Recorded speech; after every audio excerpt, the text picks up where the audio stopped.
বার্তা দেওয়ার জন্য যে বাংলাদেশ ঐক্যবদ্ধ, জুলাই বিপ্লবীরা ঐক্যবদ্ধ।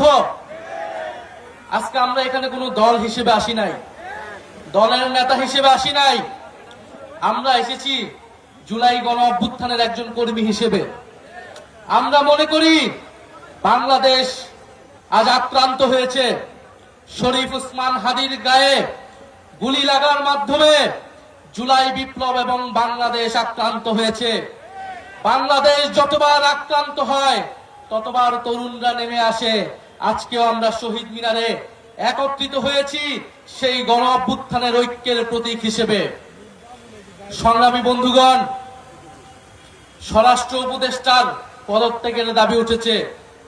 আমরা মনে করি নৈতিকভাবে উনি আর এই দায়িত্বে থাকতে পারেন না। 5ই আগস্টের পরবর্তীতে আমরা দেখেছি বাংলাদেশের আইন শৃঙ্খলা ফেরত আসে নাই। বাংলাদেশে জুলাই গণ অভ্যুত্থানের অংশগ্রহণকারীদের টার্গেট করা হয়েছে, শহীদ পরিবারদের টার্গেট করা হয়েছে, মামলা বাণিজ্য করা হয়েছে, বিচার ঠিক মতো করা হয় নাই। তারপরেও আইন উপদেষ্টা, স্বরাষ্ট্র উপদেষ্টা তাদের পদে বহাল ভাবে থেকেছেন। আমরা বারবার আপনাদেরকে সাবধান করেছি, কিন্তু আজকে আমার ভাইকে গুলি খেয়ে জীবনের ঝুঁকি নিয়ে আজকে তাকে বাংলাদেশ ছাড়তে হচ্ছে।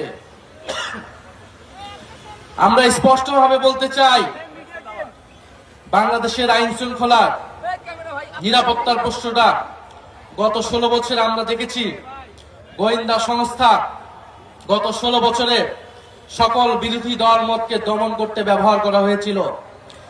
এত অভিজ্ঞ আমাদের গোয়েন্দা সংস্থা, তারা গুম খুন সবকিছু দক্ষতার সাথে করতে পেরেছিল, কিন্তু 5ই আগস্টের পরে তাদের দক্ষতা কোথায় যেন চলে গিয়েছে। তারা এখন আর কাউকে গ্রেফতার করতে পারে না। তারা খুনিকে বাংলাদেশের বর্ডার থেকে পার হতে দিতে পারে, তারা 72 ঘন্টা পার হলেও কোন খুনিকে গ্রেফতার করতে সক্ষম হয় না।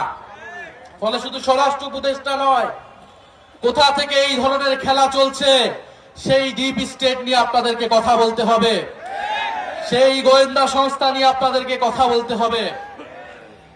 প্রিয় বন্ধুগণ, আগামীকাল বিজয় দিবস 16ই ডিসেম্বর।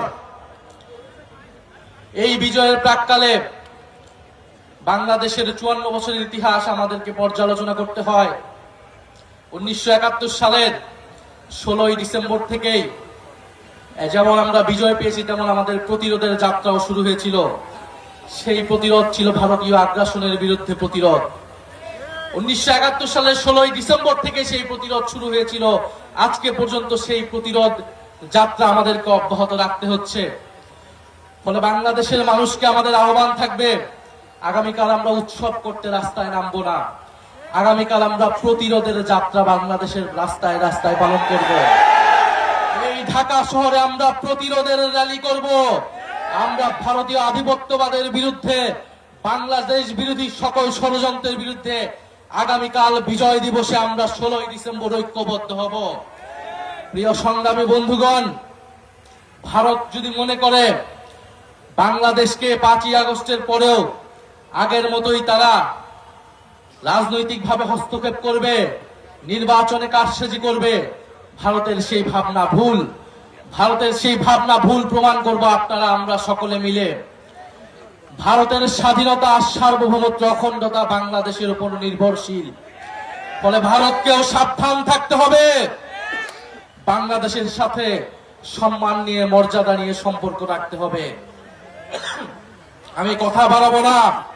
আজকে আমরা ঐক্যবদ্ধ হয়েছি শরীফ ওসমান হাদি ভাইয়ের যে গুলির বিচারের দাবিতে, এবং তার উপরে হামলা কোনো বিচ্ছিন্ন ঘটনা নয়। যে ইলেকশন কমিশন এই কথা বলে, সেই ইলেকশন কমিশনার দায়িত্বে থাকার কোন নৈতিক অধিকার থাকে না। তার অধীনে কোন সুষ্ঠু নির্বাচন হওয়া সম্ভব কিনা এই প্রশ্ন আমরা গত 6 মাস ধরে করে যাচ্ছি। আমরা আশা করব অবিলম্বে তিনি তার এই বক্তব্য প্রত্যাহার করবেন। আমরা বাংলাদেশে একটি সুষ্ঠু নির্বাচনের পরিবেশ চাই, কিন্তু এই অথর্ব নির্বাচন কমিশনের অধীনে কোন নির্বাচন হওয়া সম্ভব বলে আমাদের কাছে মনে হচ্ছে না। ফলে আমরা চাই বাংলাদেশে নির্বাচনের পরিবেশ থাকবে, গণতন্ত্রের যাত্রা অব্যাহত থাকবে। কিন্তু বাংলাদেশে যারা জুলাই বিপ্লবকে টার্গেট করছে, বাংলাদেশে মিডিয়াতে, বিশ্ববিদ্যালয়ে, আইনাঙ্গনে যারা মুজিববাদী রাজনীতি পুনরায় শুরু করতে যাচ্ছে, তাদের বিরুদ্ধে আমাদের গণপ্রতিরোধ চলবে। ইনকিলাব জিন্দাবাদ। মাগরিবের আজান শুরু